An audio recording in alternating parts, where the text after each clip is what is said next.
Hi, this is Amanda. And this is Lindsay. We're True Creeps. Where the stories are true. And the creeps are real. We'll cover stories from grotesque gore. To the possibly plausible paranormal. To horrifying history. To tense and terrible true crime. And everything else that goes bump in the night. We want you to join us while we creep. We cover mature topics. Listener discretion is advised.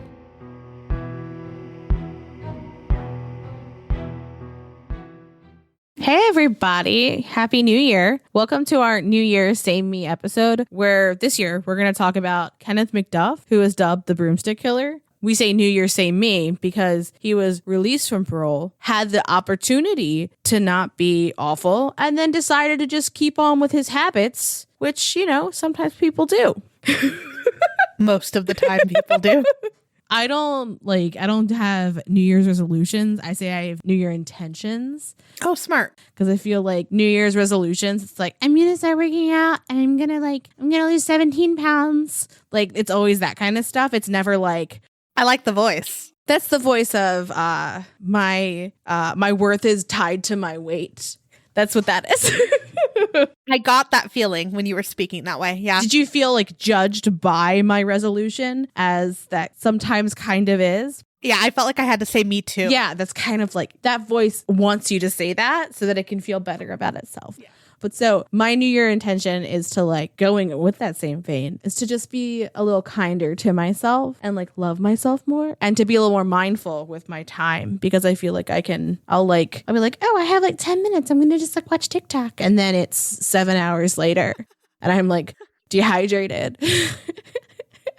I haven't blinked in 17 weeks. And so, you know, wow, I know it's a lot. That's a long TikTok binge. It's a long TikTok binge, and my eyes are dry and my throat's dry. And I just, for my own health.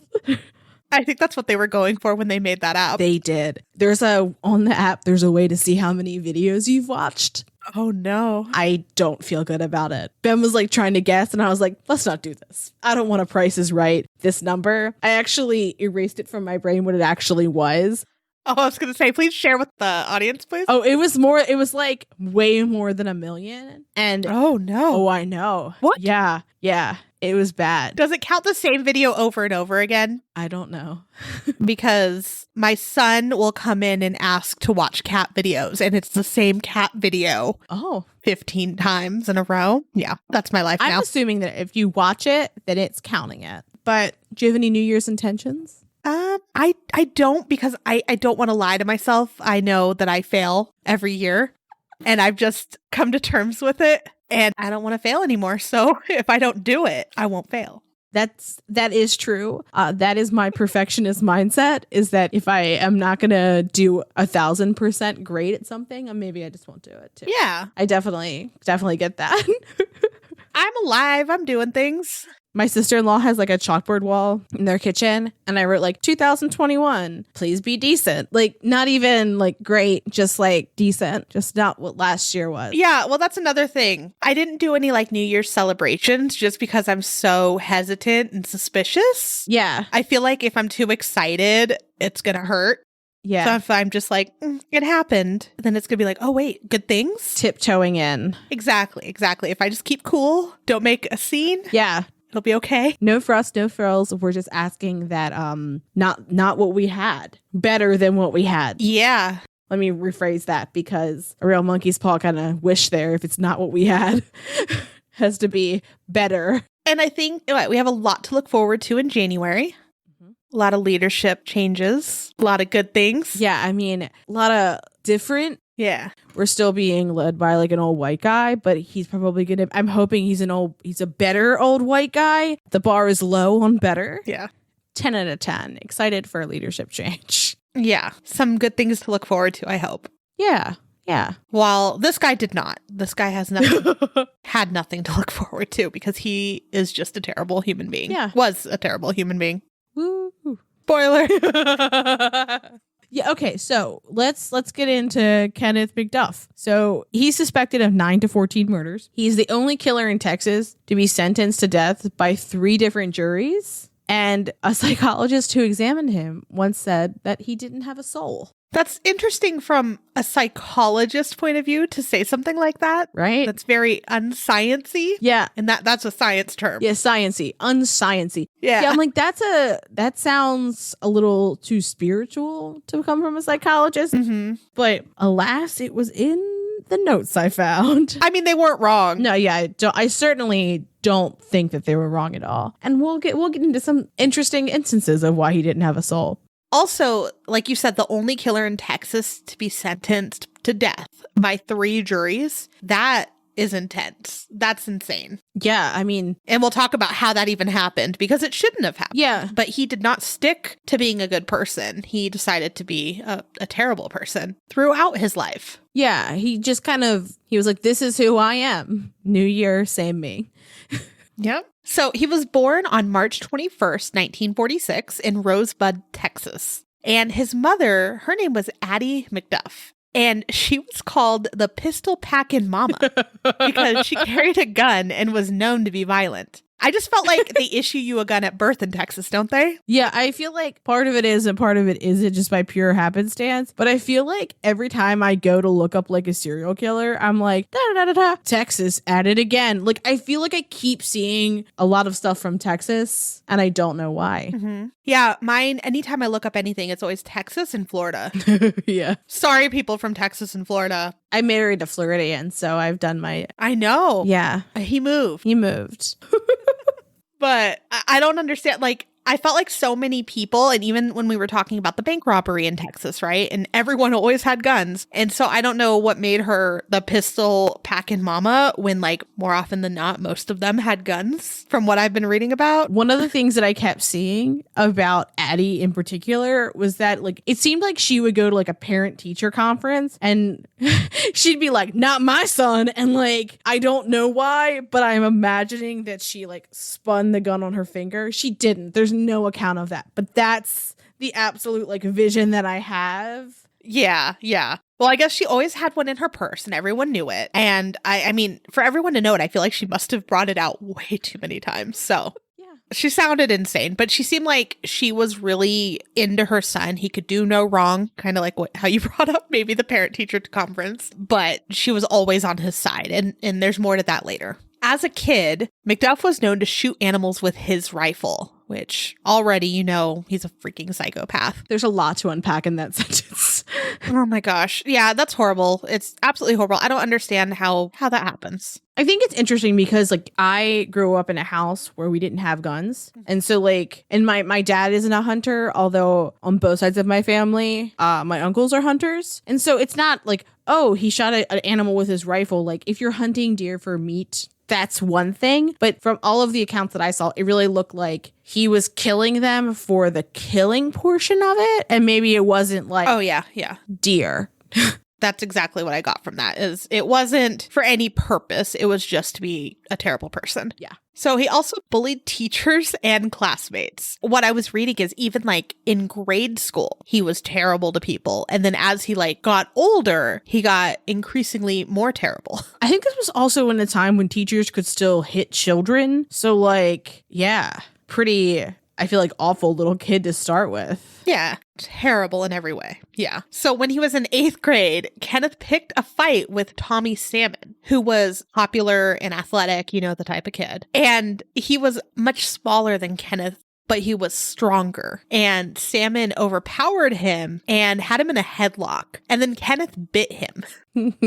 So after this, he stopped bothering the kids at school, luckily, for a short period of time. Soon after that, he was done with it altogether and he dropped out of school. So fast forward a few years and Kenneth commits a string of burglaries and he's sentenced to multiple 4-year prison sentences for burglary and attempted burglary. He served them concurrently. But so, you know how some people go to prison and they are rehabilitated? Yeah. That's not him. Every time he goes to prison, he gets worse. Yeah. One of the things that he learned in prison was that he was really good at manipulating and controlling people who were kind of more timid or were considered like weaker than him. Right. And so when he would do like strange things in prison, he would like manipulate people to like kind of do his bidding. Yeah. Well, he learned that those were the only people he could take advantage of. Yeah. Based on, his 8th grade fight, he tried it with someone who was not going to be overpowered. And he's like, okay, that didn't work. Yes. Now what can I do? And this was about when he was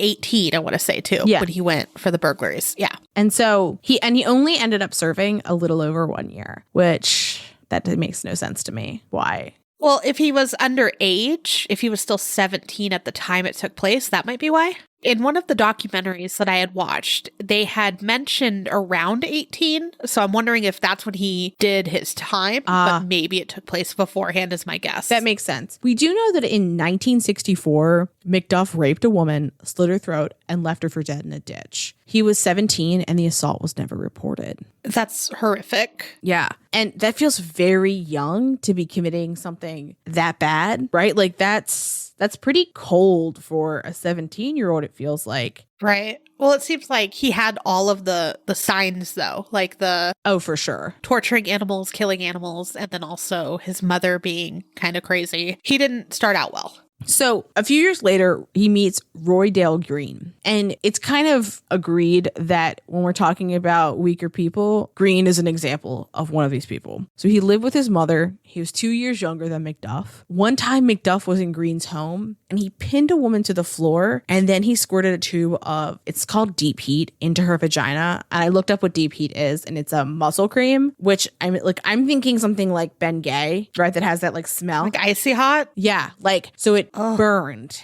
And I don't even know what would possess someone to do that. But so it seems like an ever-present theme in McDuff's life is going to be violence against women over and over and over again, because he clearly has a very low opinion of women. And so McDuff would brag about raping and strangling women. He once told Green, killing a woman's like killing a chicken. They both squawk. Ugh.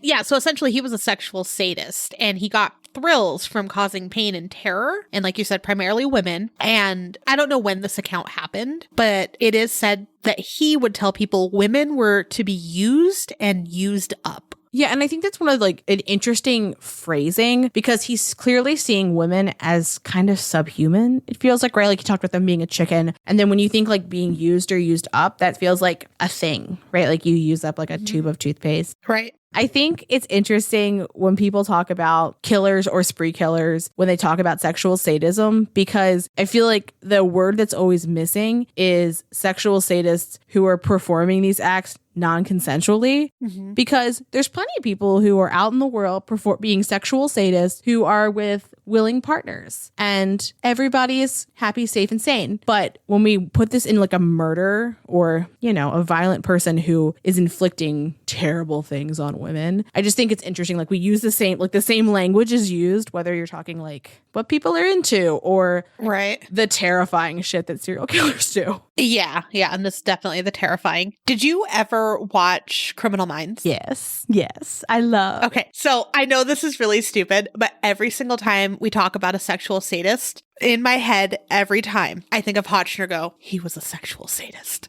When you went, every time I think of, I heard it. Before you even said it, I was like, it's Hodge. Yes. We're thinking a young white male in his early 20s. He's probably got a penchant for sexual sadism. He's got a bad relationship with his mother. He might live alone. He might be working in a group. He's going to be the alpha male of the two, and he will be having a subordinate carry out some of his murders. Thank you, Reed. That is the highest compliment I feel like anyone could ever be given. Thanks. I am obsessed with Matthew Gray Goblin. I absolutely love how random his art is. And if you haven't looked up his art, I will be. You need to immediately. Have you seen the video where he's stealing his co-star's shoes from the trailers? And he's a fucking weirdo, and I love him. Gleefully scampering away with like someone's boots and like an arm full of shoes. And I'm like, what? No. So he wrote a children's book and illustrated it. I'm looking him up. We had been binging it for a while, and I think I'm ready to go back. Matthew Gray Goobler art. Oh, okay. Okay. Yep. Okay. We're looking at it. You're welcome. We're feeling some things. You're welcome. Okay, I'm looking at one of his pieces, and it looks kind of like Count Chocula, but what it is it's Matthew Gray Goblin, and it's a self-portrait as a goblin, and I cannot tell you how much I love that. I will say his ghost art is my favorite. I'm looking at a pumpkin right now. Yep. Yeah, that one's good too. And then also, when I was saying he wrote a book, it is called Rumple Buttercup. And the opening, and this is on Amazon, so you could see the pictures that go along with it. Once upon a time, there lived a monster named Rumple Buttercup. He was weird. And it's just a story of being weird and then basically finding friends. I love it. Being part of something at the end. It's so cute. I love it. I love him. It's great. There's also like a picture of him. I think it looks like he's made a costume of one of his drawings, which, it's of Rumple Buttercup. He has a Rumple Buttercup costume. Yep. Fantastic. Yeah, he did his press tour or his book tour in a Rumple Buttercup outfit. It's beautiful. In the story, his friend is named Candy Corn Carl, and he's made of trash. Sometimes I'm Candy Corn Carl. The day after New Year's Eve, I certainly feel like Candy Corn Carl. Yep. So I know we took a big tour off of sexual sadism here. I'm not sorry. But I promise it's worth it. Yeah. So let's go back to where we were. So we're talking about Roydale Green, and they worked together pouring concrete at a construction site. And early into their friendship, Green was like, McDuff. You probably didn't call him McDuff, but in my head they did. He did. And he was like, have you ever killed anybody? And what an interesting friendship icebreaker question. Yeah. Hey, employee friend, have you killed someone lately? Yeah. Why, yes. And his response was, yes, I've got them buried in shallow graves. And he's like, cool, let's keep pouring this concrete. Okay, I wouldn't ask that question, right? Mm-mm. But if that was the response and the person wasn't clearly being facetious, I think I wouldn't be driving around with them. Yeah, I mean, there have been people that I've worked with before where all of us were pretty certain that he could have possibly killed someone or maybe had a basement full of people. Oh, yeah. We've all met people who were like, oh, no, you're going to murder someone. But do you ask that? No, you don't ask. You just think it and maintain your distance. But this guy was interested. This guy, we'll go on about him. We learn more about him, but I feel like he wanted him to say yes and wanted to say, do you want to go on a killing spree with me or something? He was fascinated by it. And that's one of the things, as we continue, that I have a little bit of a problem with because I'm like, you seemed like you knew exactly who this guy was. Mm-hmm. He showed you over and over again who he was, and you just went along with it. Yeah. You didn't kind of shy away. Say for whatever reason, I don't know. Okay. He starts with, yeah, I've got them buried in shallow graves. And then he continues on to killing a woman's like a chicken. They both squawk. And then you're chilling in your house and he's squirting deep heat into someone's vagina. These are all flaming red flags that this guy, if he says he's going to commit some type of violence, is absolutely going to commit some type of violence. Right. Well, that's why I say I think he wanted him to go go on, tell me more. Can I go with you? Ugh. So this leads us to 1966. Enter Edna Louise, Robert Brand, and Marcus Dunham. And they were coming back from the drive-in in Fort Worth. And I love the drive-in so much. I don't know if you guys have them there. We do. But that's one of our favorite activities. So they stopped at a friend's house who was Rhonda Chamberlain. And Edna said that the three of them were going to go for a drive and that Edna would be back to stay the night. However, she never returned. And this is a good point to point out too, that they were teenagers and that I think that this was a situation where Edna was like, tell your parents that I'm here. Yeah. I'm going to go hang out with my boyfriend, Robert. Right. And his cousin, I think, right? Cousin, yeah, which is kind of weird. But anyways, so they go to the baseball diamond 2 miles from the I-35, which is a really weird hangout spot, but I guess it's secluded, right? I think they're at a park and they're parked in a parking lot where they could just exist, maybe? I don't know. It's 1966. What else do they have? So McDuff and Green were driving around, and McDuff told Green, we need to find a woman. And Green didn't really take McDuff seriously. Why? Which I'm like, Yeah, there's no reason for you not to take him seriously. He sounded crazy. And you're just like, Yeah. Again, I think it's like he's not going to do it, but let's go do it. Yeah, I think that this was completely like a ploy later to seem more innocent. Like he was following along and that he wasn't like a co-conspirator in what happens next, because this guy has shown you who he is over and over and over again. Exactly. Yeah. So McDuff spotted the teens and parked his Dodge. So McDuff had a pistol, and originally he forced the boys to give them their wallets. But then he forced them into the trunk of the teens' Ford. So he gets them out of the car and puts them in their own trunk, just the boys. And then to Green, he's like, they saw my face. I'll have to kill them. And again, Green was just like, everything's fine. This is normal. Yeah, he claims later on that he did not think McDuff was going to hurt the hostages, even after saying, I'll have to kill them. So I'm like, what did you think was going to happen? Also, like, he just robbed teenagers. Like, I don't know. I've never looked at a teenager and been like, What they have, $5? Yeah, like $5 and like a baseball card in their wallet. Like, it seems like Edna was the target all along, right? Like, well, right. He said, I have to go find a woman. Yeah, and he's robbing these teenage boys. Like, they have nothing. Yeah, exactly. So McDuff told Green to put Edna in the trunk of the Dodge. Again, that was McDuff's car. So the boys are in their own trunk. The girl is put in their trunk. McDuff drives a while, and eventually he makes the boys get out of the trunk, and then he shoots them each in the face. So from what I read too, he tried to put them back in the trunk, but he couldn't get them in the trunk where he could close it. So they backed the car up against a fence, from what I understand, and just left the trunk open and left the boys' bodies there. Lazy. Yeah. 1966 was like a wild time to like murder someone, because now if you did that, you'd be caught in like 3 hours, I feel like. Maybe I have a higher opinion of forensic abilities. Do you remember Yeah. Do you remember the murder statistic? Yeah, I know. So do you know what the serial killer database is? Yes. Okay, so I hadn't heard of it. Like, I'd heard of it, but I didn't really know what it was. But there's a whole bunch of statistics that come from it. And basically, like, what the serial killer database is it's a comprehensive database for the US, Canada, and then some other countries. But I don't think it's as robust for other countries. But the project started in the 1990s with its first author, which was his teacher. And basically, he had a assignment where his students wrote about serial killers, and they ended up like just compiling the data year after year when they had this class. And then it was at Radford University. And then there was a Florida Gulf Coast University student named Kristen Link Sherman Lara. And she was a grad student who was working on her master's degree in forensic science. And she had the, I think, brilliant idea to put the database online so that more people could see what was in there and so that more data could be entered. And so from this data set, there's a whole bunch of statistics that have been generated about serial killers, and it's fascinating and terrifying. Fascinating, and it's so much. And so just to kind of like put this into perspective, I think that the 1960s were like the dawn of the US really understanding that we had serial killers and to attribute crimes to serial killers, because one of the statistics from the Radford University, Florida Gulf Coast University serial killer database is that in 1960, they have a chart, and it's serial killer frequency by decade. It's the decade of the first kill.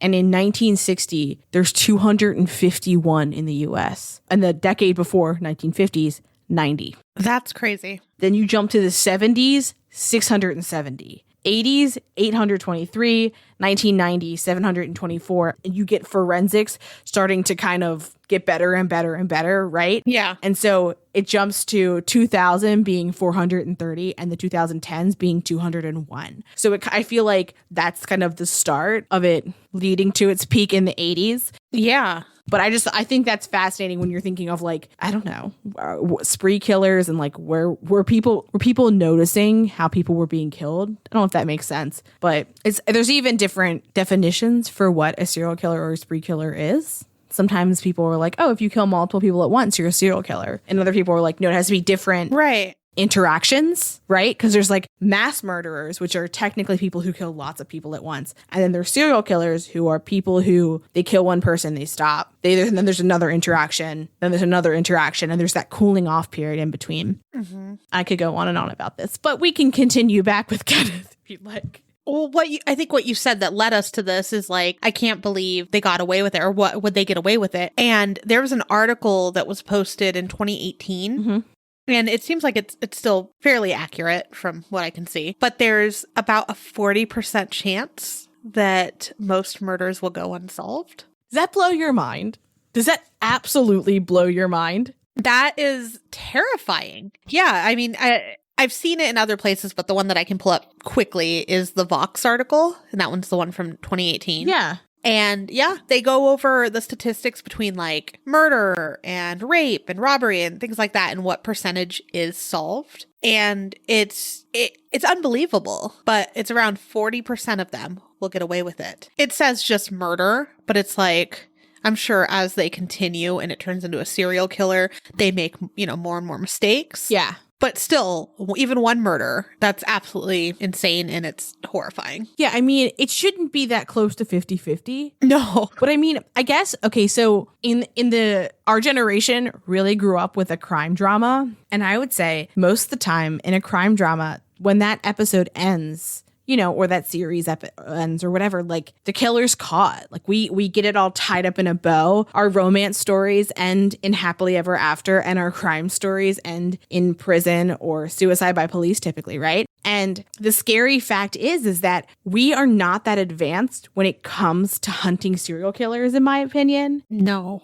We have some episodes coming up on the Texas killing fields. And as part of that, we kind of looked into some systems that you kind of hear about over and over again when you're talking about serial killers, like VICAP and CODIS. And if you know about VICAP, it's a program in the FBI, and we'll cover it more in a later episode. But one of the things that it does is it tracks data, like data points. So they can be like, oh, think about you're watching a criminal show and they're like, oh, the killer used a broomstick to strangle his victim and he positioned them in this way and it was this time of year in this place, right? And then they use those variables and they connect it to another murderer and they find out that there's a link, right? Right. So you would think that we have this tool where police can put in data points and can then find if their murder is part of that. What percentage of police would you think would use that? Like police departments in the US? You would think all of them. Yeah, it's less than 1%. It's less than 1%. Like that feels like we're in the 60s.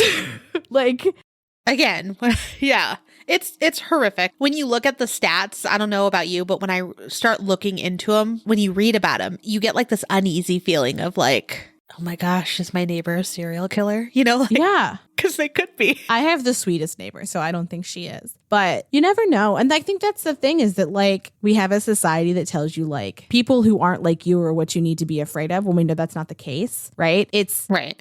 Anyone, everyone can do awful things and hide them. Like, most of the serial killers that we hear so much about are people who just blended into society, drove a minivan. Or charmers. Charmers, yeah, very charming people. Mm-hmm. Yeah, terrifying.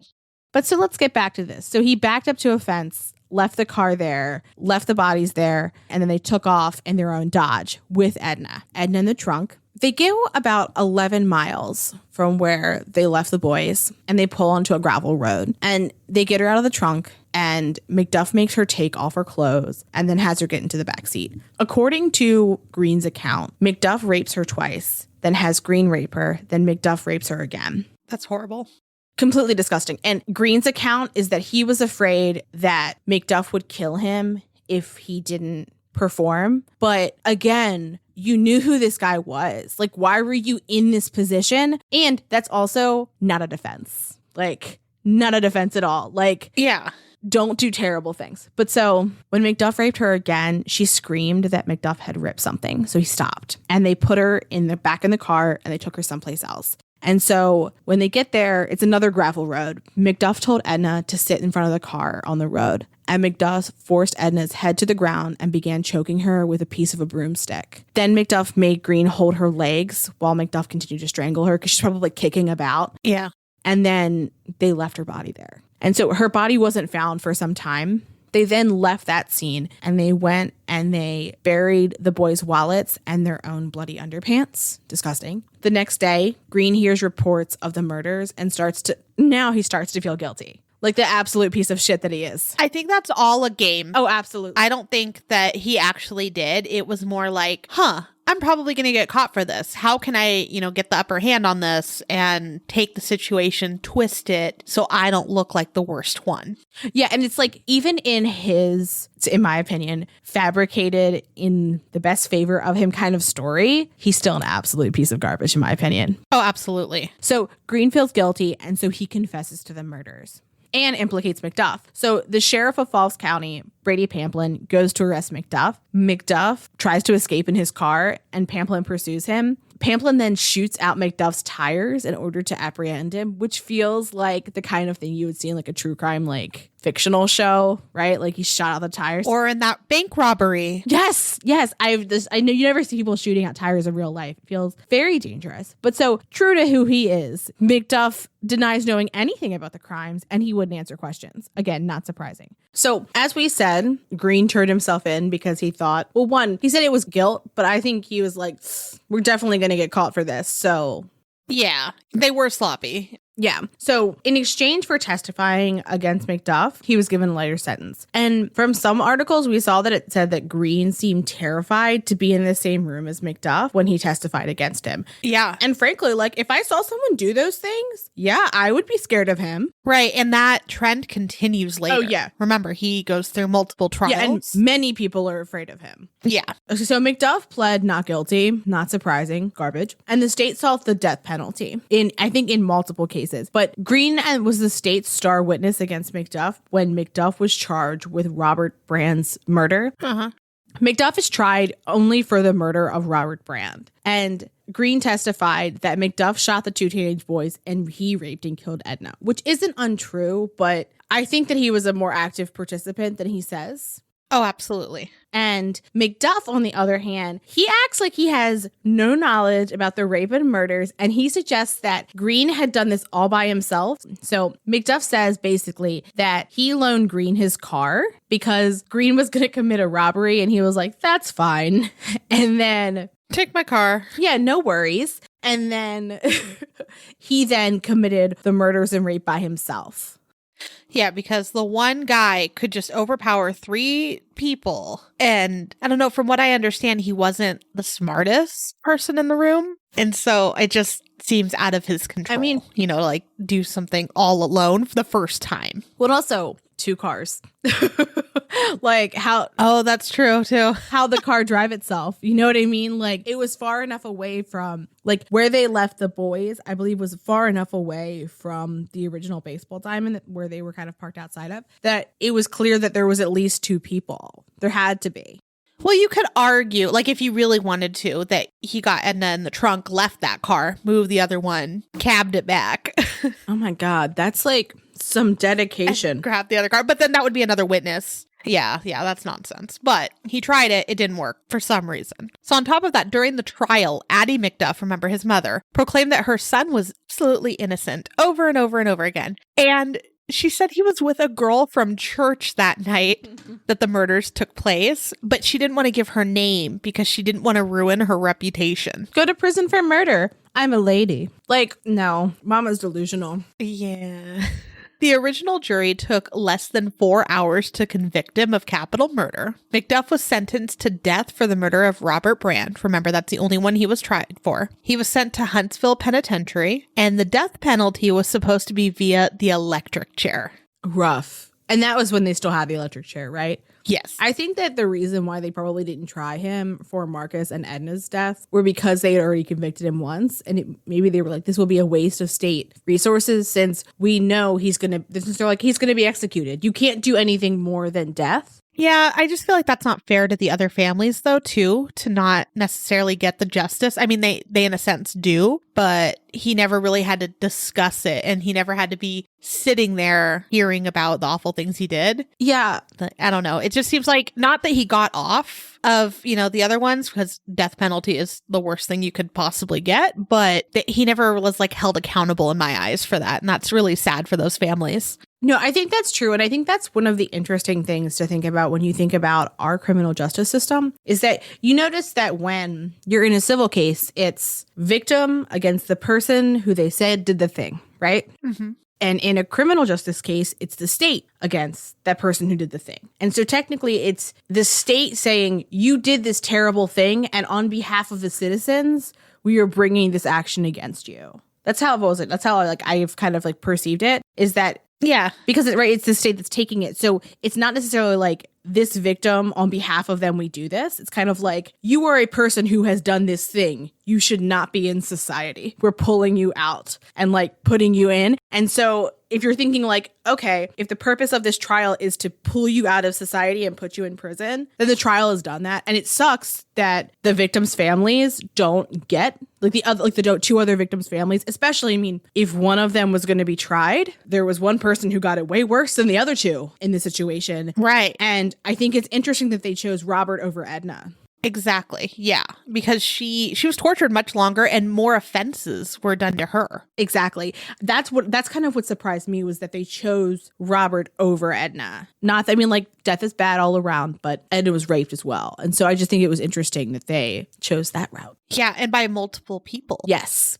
So in June of 1968, Roy Dale Green was also tried for murder without malice for the murder of Marcus Dunham. Absolute garbage. It very much seemed like these were murders with malice, but okay. So he's sentenced to 5 years for that. Then a year later, 1969, Green pled guilty for the murder of Robert Brand. He was sentenced to 25 years. And his 5-year sentence runs concurrently with his 25-year sentence. So it's 25 years, not 30, which I find fascinating. Like, no. Right. It's 2 periods of time. I mean, I don't know. I thought that was interesting. So I've looked in several of the articles that we had read, and I didn't see that they were charged with anything related to Edna. That's not to say it didn't happen. It's just that in the various articles we saw, I didn't see anything about them being held responsible for her abduction, rape, or murder. Annoyingly, McDuff was granted 2 stays of execution, one in 1969 and once in the 1970s. And basically what that means is that he's not executed at that moment. They just like pause for a second. Yeah, they push it back. He got very, very lucky, and I don't understand. Annoyingly lucky. He should not have this kind of luck in his life. Yeah. And then after that, in 1972, the death penalty was suspended, which I never really knew that happened. Did you? I didn't know that. Basically, everyone facing the death penalty that year just got super lucky because the Supreme Court overturned the death penalty, and basically they were changing the death sentences to life. And so what's interesting is often you can get life with or without parole, but it seems like they were letting people have life with parole. And I wonder if that would have been different if he had been charged with murder, rape, and murder. Yeah, I would hope so. Yeah. But from what I understand is there was just a very big issue with overcrowding, and to combat the issue, instead of just making different measures or, whatever, they decided we'll just let a lot of them go. So in 1987, McDuff got parole. And when I was saying like the overcrowding, there was this deal made with the governor and the parole board. And to combat the overcrowding, they were releasing a number of inmates each day. And it started with like the minor ones, and then they're like, we still are overcrowded, we got to get rid of some more. So then they got to McDuff and they just let him go. Well, what's interesting too, he had tried to be paroled 2 times before. The first time they were like, no. And then I wouldn't believe the second time, he tried to bribe one of them with $10,000. Yes. And then was convicted for bribery. Yes, exactly. And then they still let him out, right? And so he went back to the Rosebud area. And obviously, like, people are like, he is not reformed. He should not be out here. And one of the documentaries was like, people were locking their doors more. They were hyper aware because they knew this guy was back out on the streets. And it's not just him. There were other people like him that were released, from what I understand. There were 24 former death row inmates that were released. Yeah. And so they're releasing 750 inmates every week, which is a shocking number. And so what quickly happens is they run out of parole eligible inmates. And so they start lowering the standards for parole. But the problem with this is that they're not also changing sentencing guidelines on the top end. So you could say, I don't know, you could go to prison for writing a bad check, and then they're letting out a murderer and rapist on parole because they're not weighing who needs to be in prison more. They're just rubber stamping people just to kind of like keep the bureaucratic machine going. Yeah, exactly. And that's horrific. Blows my mind. That's a lot of people to release, bad people to release in one state and just let them like flutter away into various other things. And it's possible that they all weren't like bad people. Cause like I'm a big believer in like you go to prison and like one of the functions of prisons in a successful society should be to rehabilitate people. Right. This wasn't that though. This wasn't that. They were just rubber stamping people who had been convicted. 36,000 people received parole in 1989. And that many people should not have. Yeah, that's an insane amount. Like, I understand what should be happening, but theoretically, what should be happening. In this instance, though, it was just, we got too many people. Yeah. Here you go. It wasn't like, these people have made strides to be better for society. It was, this is hard. Just let them go. So an interesting note. So before he is paroled in 1985, we're just going to be backing up just a little bit. So in 1985, his daughter comes to visit him in prison. And what you should be thinking right now is, what daughter? What woman do we know who lived who had an interaction with him? Remember the woman from the beginning where he had slit her throat and left her in a ditch? He thought she died and she lived. Yeah, this was like a moment. Like, I get chills when I think about it. And so the accounts that I read from her was like, she kind of became a little bit fascinated by him because interesting person in her life, right? That she doesn't know. Yeah. And so she goes to visit him in prison. And I don't know what she expected, right? Maybe she expected him to be reformed or to show some type of remorse or to not be a terrible person. But instead, he tried to get her to smuggle drugs in. And then, as all fathers do, he offered to take her to Las Vegas where he could be her pimp. Blink, blink, blink. It doesn't even, my brain doesn't go through like how that conversation even occurred. Yeah, like, could you just imagine sitting on like the other side of that person when they're saying these things? Like, no, just again, disgusting human. And he was 43, by the way, when he was released on parole.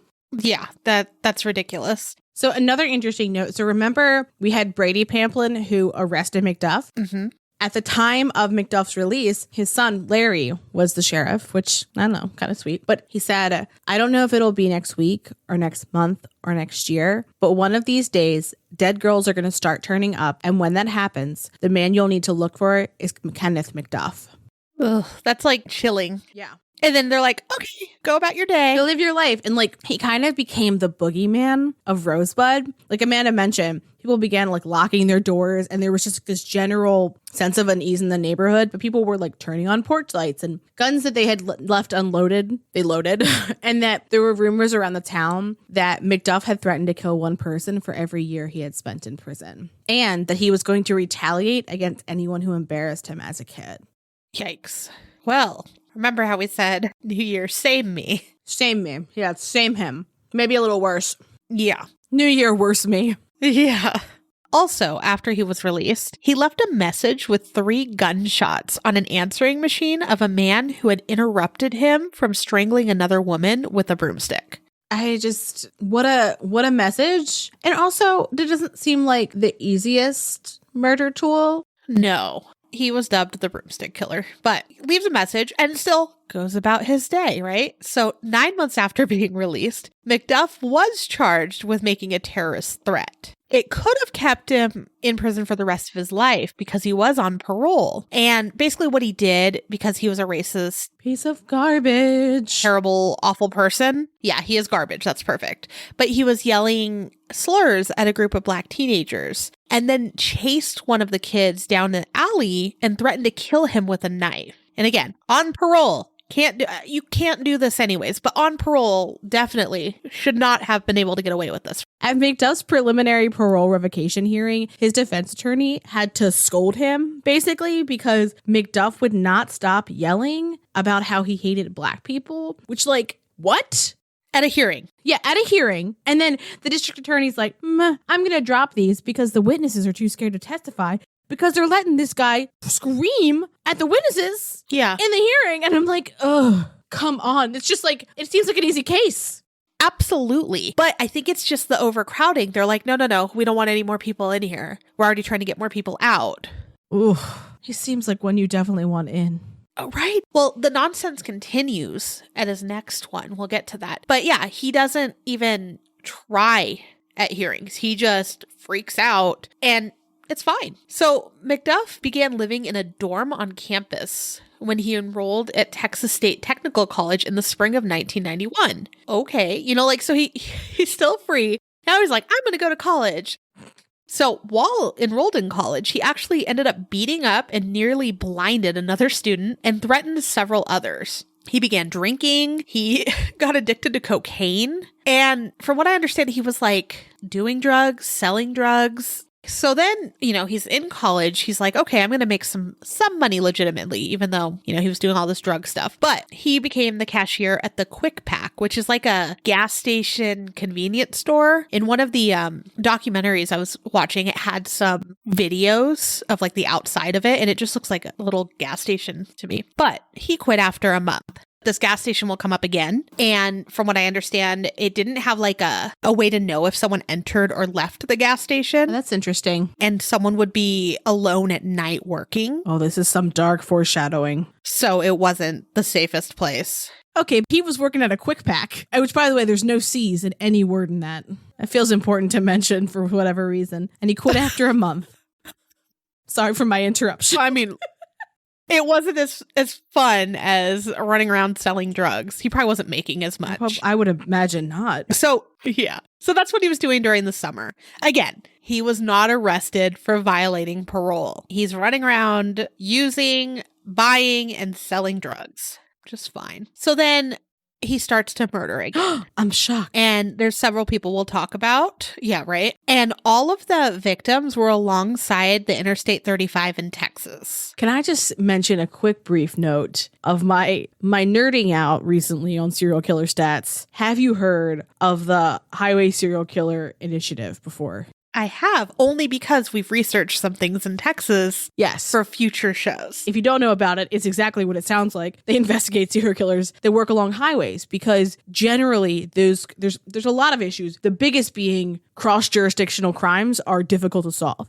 Yeah. So we know that VICAP, right, has less than 1% of serial killers in their databases, yet they've compiled a list of over 450 serial killers, possible serial killers, along U.S. highways. That's insane. It's a lot. That's a lot of people. That's shocking. Not that it's a correlational statistic, right? But the fact that that's only data from 1% of police departments, and it's 450. That's a big number for 1%.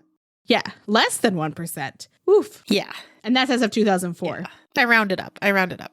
But let's talk about McDuff's favorite interstate, I-35. It's interesting because we're going to talk about a few, but there's only a few that McDuff is actually charged with. And part of this is because some of the women are thought to have been sex workers or they were alleged sex workers. And I'm not sure which were or which weren't. So I don't want to mention it in relation to any one victim because that's not a reason to be murdered. No, not at all. It might mean that you were more likely to be like out late at night or he may have seen you. The first woman who was found dead after McDuff's release that was tied to him is Serafina Parker. She was found 3 days after his 1989 release. And again, he's never been connected officially with her death. Like he's never been charged. And she was found beaten and strangled in weeds in Southeast Temple, Texas. So fast forward a little bit to October of 1991. We know he's in college at this point, right? Right. And this one made me so upset. And Brenda Thompson was seen with her hands kind of positioned behind her back. It looked like they were bound possibly. And she was trying to kick out the back windshield of a car and she was screaming. And it was pretty clear that she was being abducted. Yeah. And I want to think she did this in front of a police officer. Yeah. So there was a roadblock and they approached the roadblock. The officer approached them, saw a woman screaming, kicking, looking frantic because she was abducted. And then McDuff crashed through the roadblock and then was chased, but he got away. Again, luckiest criminal ever. So she's never seen again. A few days later, Gina Moore disappears. So next is Colleen Reed. Now, McDuff and Alva Hank Worley were kind of out driving around looking for drugs. And per Worley, when they were out, McDuff had this interesting habit of pointing out women along the street that he wanted to take. Like it was just something he generally did, which terrifying. And again, he makes these friends that are like, oh yeah, I don't think he'd do it, but It was fun to hang out and talk about it. Yeah, like morally flexible friends. And there's an interesting variable in Worley's life that makes this all a little bit more heinous to me. And so later that night, when they were out looking for drugs, they saw a woman named Colleen Reed, who she was at a car wash and she was washing her car. And so she was abducted, eventually raped, and then killed. Witnesses called the police and described a car that looked like McDuff's Thunderbird. Yeah, so they heard a girl scream nearby, and then they rushed to like investigate what actually happened near the car wash. And they just said, yeah, we saw a tan Thunderbird leave the car wash in a hurry, and we don't know what happened from there. Yeah. So, and we'll get into a little bit later, like some of the details from that case when police eventually find Worley. So then there's Melissa Northrup. And so she's 22 years old and she was pregnant. She worked at the same convenience store that he had worked at. And some of the sources that I saw said that Melissa Northrup was his boss's wife and that he had become obsessed with her. And that he'd also several times mentioned that he wanted to rob the store and take Melissa, which terrifying. That's just horrible. Weird. And so normally when she was working, she would work. So sometimes she worked overnight shifts. And so she would talk to her husband throughout the night. And so it was around 4 a.m. and her husband hadn't heard from her and he called her and she didn't answer. So he came over and he didn't see her or her car. And she eventually didn't come home from her shift. Witnesses were able to identify McDuff having been near Quick Pack when she was abducted. Her body was found a month later. She had been raped, strangled with a rope, and she was left in a quarry.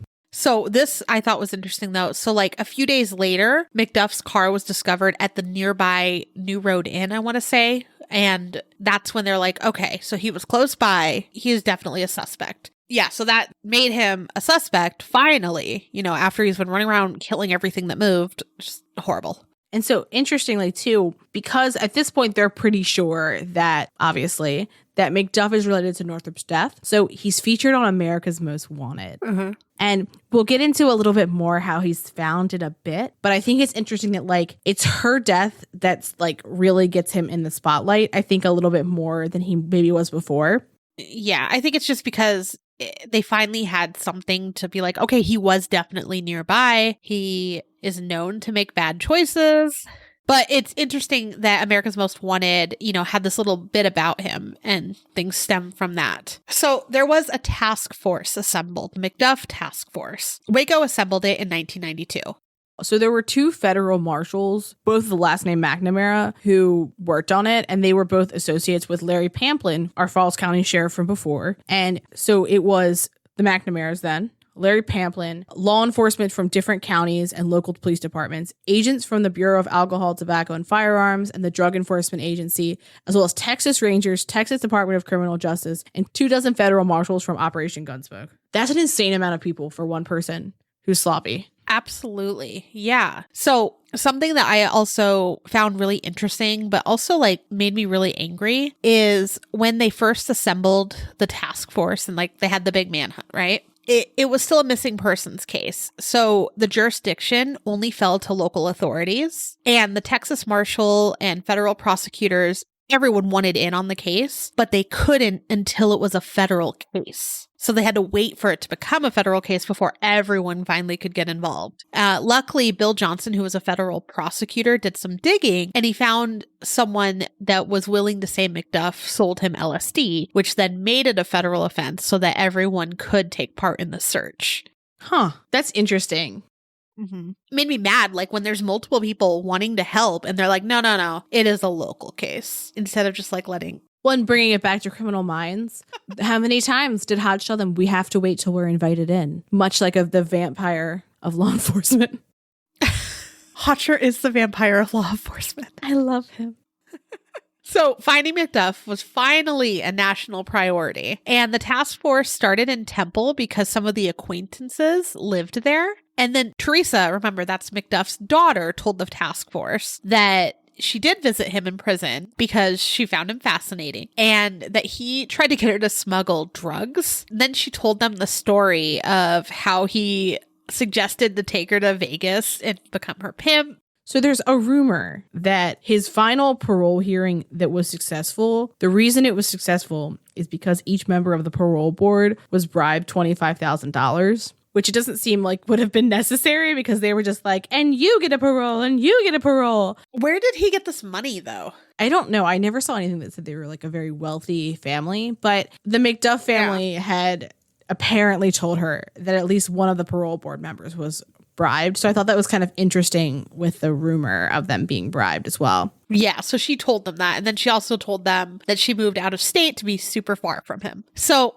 during this, search, McDuff's associates really didn't want to give information to anyone. And I'm guessing they were just scared. And so there was a method that they created to get information out of them. And they would give a gruesome description of the 1966 murders. And they told them details like the ages of the victims, that the boys' faces were blown off, and how Edna was murdered. And the story got a reaction from all of them. Being humans, which is good. Right. Well, I mean, they're associating with McDuff, though. So I'm like, I don't know. I don't trust them either.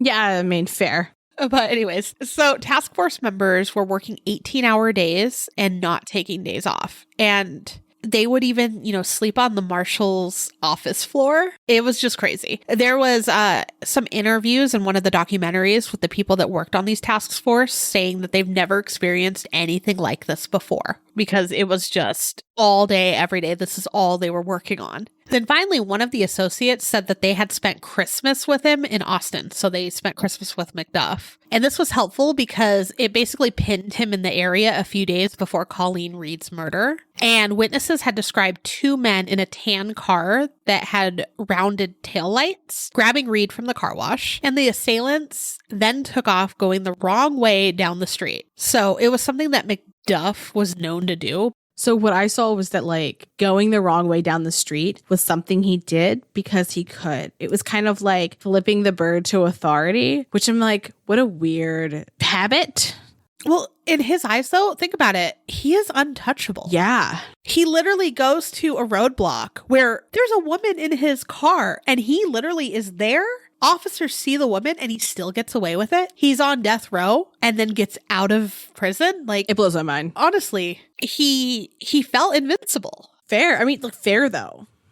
Yeah. The task force were trying to match one of his known associates with the description of the second assailant. So they looked at Alva Hank Worley. Remember, we had mentioned him earlier. And so he was 34 years old at the time. And he was described as the kind of weak-willed person that would bend to McDuff's manipulation. He lived with his 14-year-old daughter in a motel called Bloom's Motel south of Temple. And so I just find that extra interesting that he's like raising a daughter. Not that you should like only have compassion for women because you like love a woman in your life, but it's interesting that like he could be a part of this crime while having a 14-year-old daughter that he's raising. Agreed. Yeah. Exactly. The McNamaras and a deputy from the Bell County Sheriff Department knock on his door at the Bloom's Motel. And so they sound like they were very savvy. And so they came late on purpose because they knew that it would throw him off. And he was like, no, I barely know McDuff. And so they didn't really believe him. And I think he knew him by a different name. And he might have, because he did go by other names. But I think they probably like described him as well. Yeah. They weren't just like, do you know Kenneth McDuff? Nope. Good day. Like, but so Mike McNamara starts giving a description of McDuff's previous crimes. And Worley doesn't respond at all. He has no reaction. He doesn't even blink. He doesn't flinch. And they're like, okay, you are holding back your reaction so much that it makes us feel like you have something you're hiding because you're hiding a like basic human reaction here, right? And so they continue to drop by at strange times trying to catch Worley off guard. So one day they come to the motel and he's having like a little barbecue with his friends and he's drinking beer. And Mike McNamara looks over his shoulder and can see his 14-year-old daughter.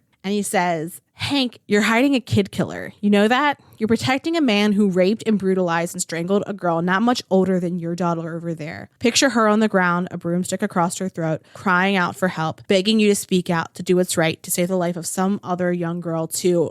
And then Worley starts going off and shouting at him. And so like this finally kind of like gets through to him. And so once he calms down, that's when he tells the McNamaras and the Bells County, like the person from Bells County Sheriff's Department a little bit more. It's sad that it took that, though. You know, like, he should have put those puzzle pieces together and be like, oh, I could see my daughter being in this situation. That's awful. But no, he, like, I guess you have to have that mindset, though, in order to even do any of this. Like, separate your life, I guess, against the victims. I think that's kind of what happens, right? When you other people is you make them like not a person. That's why it's so dangerous, right? Because like that person's not like me and my family. They're different. So it's fine that I treat them in this way that isn't like how I would treat my family. But so Worley tells the task force, basically, he says he and McDuff were driving around Austin looking for drugs, and they saw Colleen Reed washing her black Mazda. McDuff packed his Thunderbird in the bay next to where Colleen was washing her car. And he gets out of the car and kind of disappears for a second, and Worley doesn't know where he goes. And then he comes back with Colleen. And he's holding her up by the throat, so her toes are dragging on the ground, which like what a sight, right? Yeah. It's interesting that there's like people who say they saw this, but did they see this part? I don't know. I think the bays, the way that they were situated, they heard the scream, but I don't know how much they actually were able to see. Yeah, that makes sense. And so McDuff throws Colleen in the back seat, and he tells Worley to get in the back to control her, and he does. So they get a few miles outside of Austin, and McDuff pulls over and has Worley switch spots with them. So McDuff's in the back with her. So Worley is driving down I-35, and McDuff ties Colleen's hands behind her back, takes her clothes off, and then he starts putting out a cigarette between her legs multiple times. And he rapes her. Then he tells Worley to pull over, and the pair switch spots, and Worley then sexually assaults and rapes Colleen. Which, like, disgusting. Just absolutely disgusting. So, yeah. McDuff turns onto Highway 317 and stops on a narrow dirt road where, again, he rapes Colleen. And when she was able to get upright, she puts her head on Worley's shoulders and begs him not to let McDuff hurt her again, which is an interesting piece of information because that came from Worley, right? Because we're talking about his account. But the fact that, like, she's begging him, who has also hurt her. Yeah. I think she could probably tell who was really in control. Absolutely, I'm sure. Like giving the orders. Yeah. McDuff grabs her by the back of her neck, and then he forces her to get into the trunk of his Thunderbird. So then McDuff drops Worley off for the night. They're just like, okay, we're going to go for a drive. And so he takes him to presumably the Blue Motel. I'm assuming it's the Blue Motel, but it could be someplace different. I'm not sure the time that had elapsed between the two. But so he takes Worley home, and he knows that Colleen's still in the trunk. And Worley says, like, what are you going to do with Colleen? And he repeats, I'm going to use her up. And as Amanda had mentioned earlier, that was one of his mannerisms. And Worley knew that meant he was going to kill her. Yeah.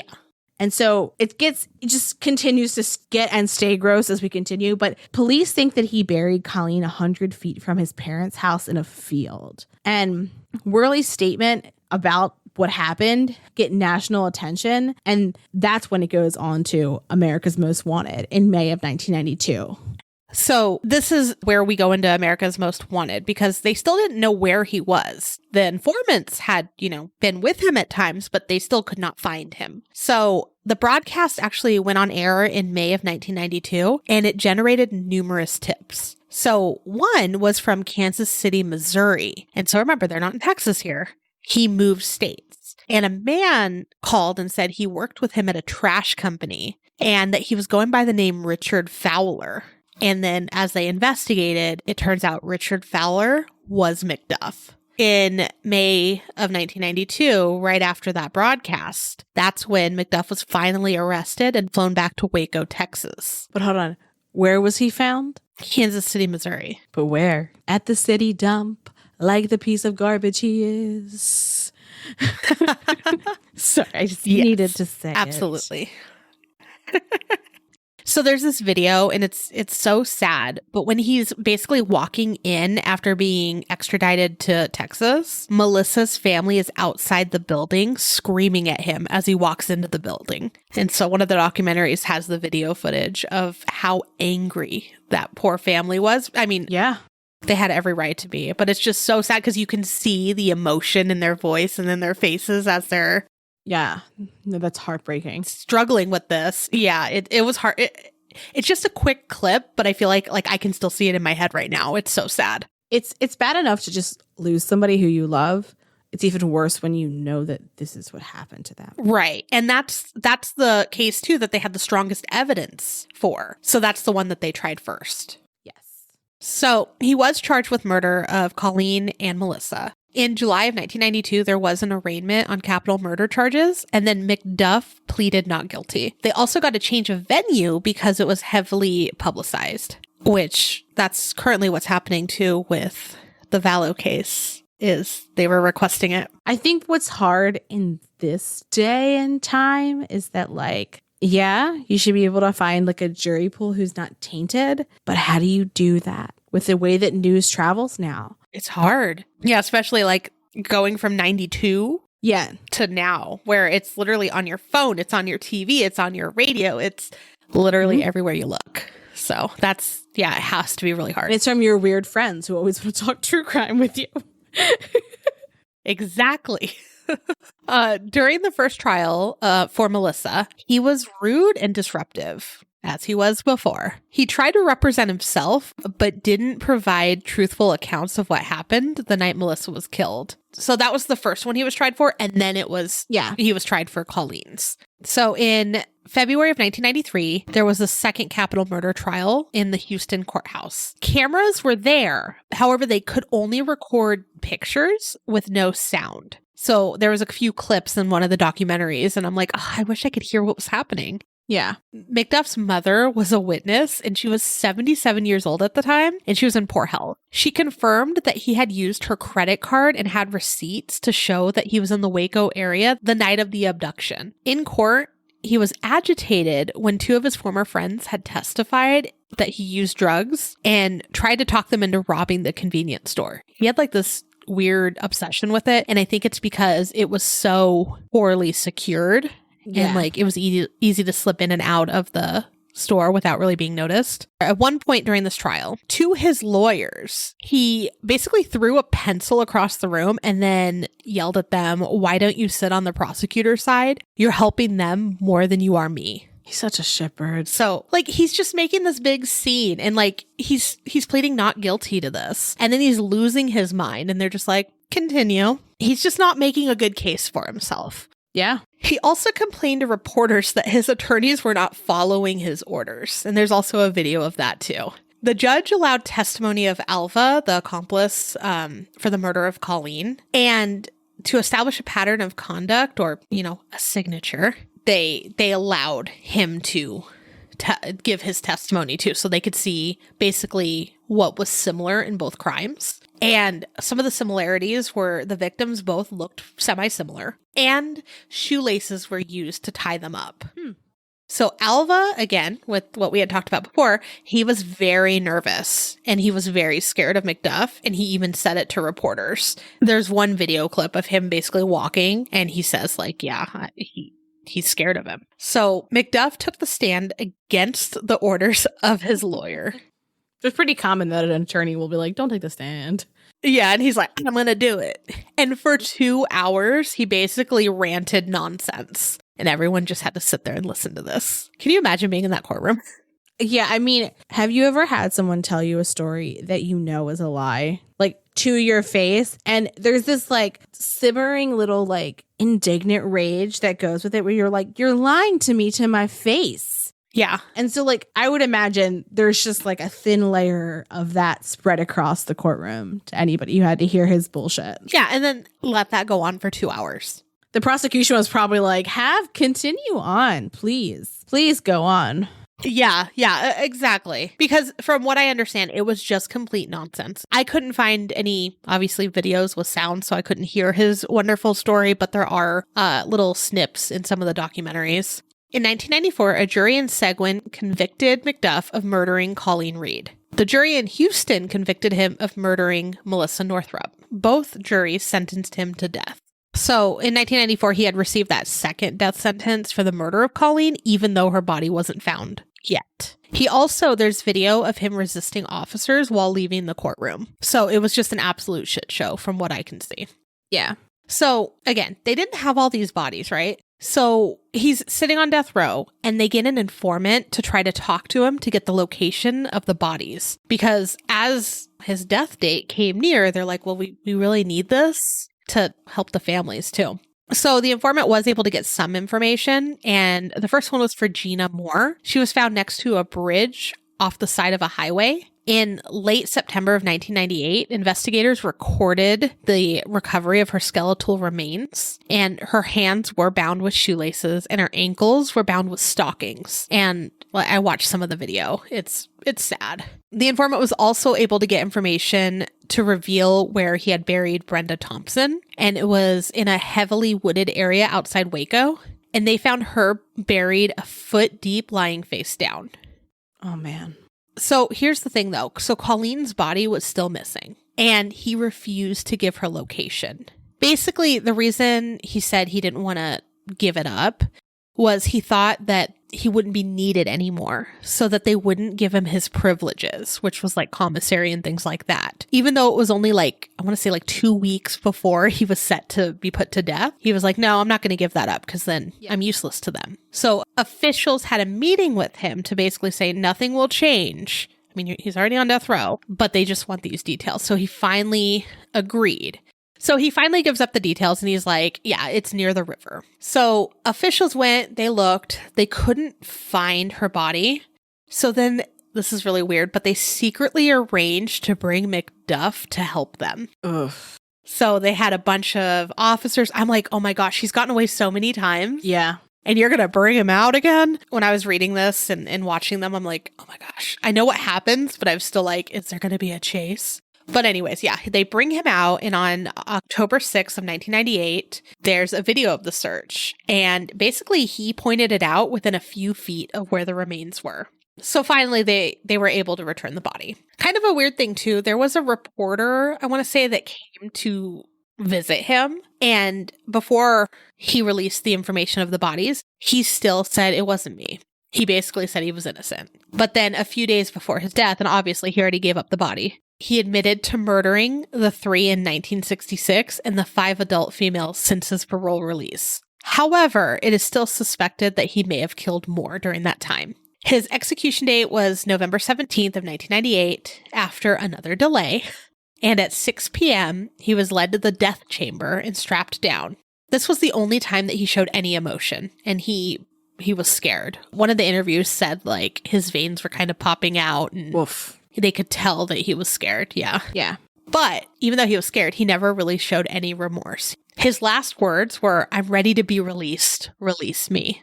Is it bad that I'm like, I don't give a shit if you're ready? The idea that he had come to terms with his death makes me angry in a way that I can't even place. Yeah.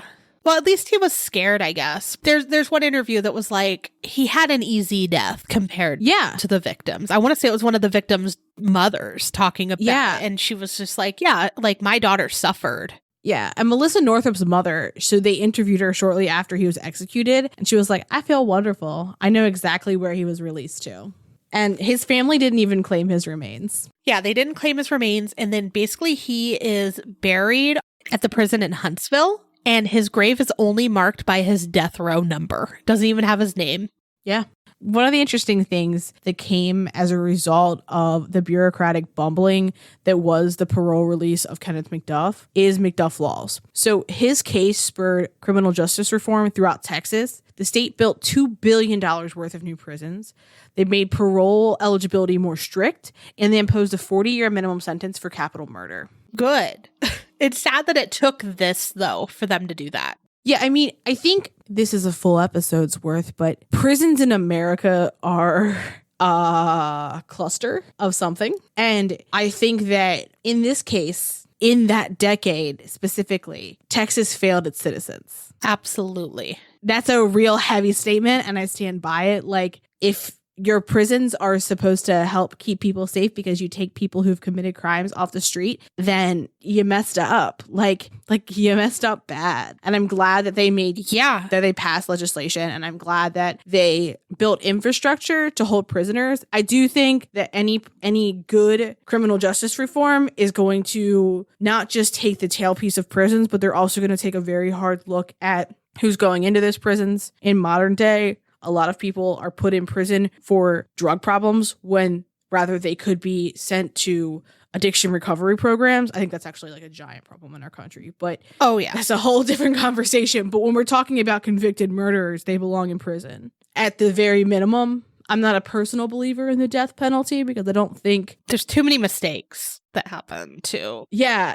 There's too many mistakes. And I don't think more killing fixes killing. I've never known of a serial killer who was like, ooh, better rein it in. I might get put to death. It's not a successful deterrent. Right.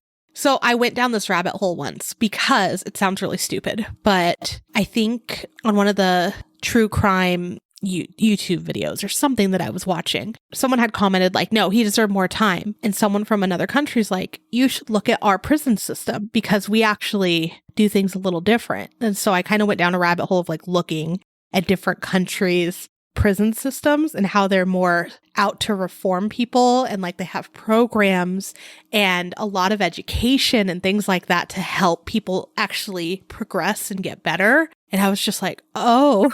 Quick question. Were that country's prisons privatized? No, believe it or not. Was there a whole, how about industry of creating prisoners and perpetuating recidivism and then having, I don't know, laws where it's easy to break them and then you go right back to prison? Sorry, I have strong feelings about it. Yeah, that's a tale for another time, but I did find it interesting because I went down a rabbit hole and I was just like, what?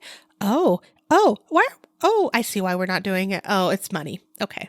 Yeah, it's what is it? It's America. It's money. And I think it's an interesting thing to get to if you sit to yourself by yourself and think to yourself, what do I think the role of prisons is? Should be, was designed to be. Me, Lindsay Charlick, my opinion on like what prisons should be is not going to be implemented by anyone. I'm no one. But I think it's interesting if you even look at like what we thought our prisons were designed to be and what they've become. It is just another way to oppress. Right. Not saying that I think this guy could have been reformed. I really don't think so. No, not this guy. No. Garbage. But I do think that there are people that might need to be. But again, tale for another time. But easy to say, new year, same me with this guy. He didn't change. He didn't learn. And he got away with it for a very long time. And it's infuriating. Yeah. He was garbage. And I'm glad he's no longer part of our population. Fair. I don't even know how do you end this? Normally we're like, what do you think? And I'm like, well, I hope you think he's hot garbage.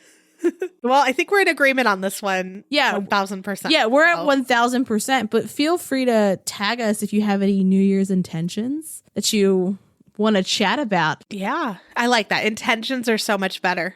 Yeah, it's like the new vibe. Like, what are you working to like feel about? Right? I don't know. Maybe I'm just a little hippy dippy on it, but we'll see you next week. Thanks for listening. For more information on our sources, please visit our website, truecreeps.com. If you'd like to follow us on social media, you can follow us on Instagram at TrueCreepsPod, on Facebook at facebook.com/TrueCreepsPod, and on Twitter at TrueCreeps. We'd love for you to keep creeping with us. So if you like this episode, please subscribe, rate, review, and share the show with your fellow creeps.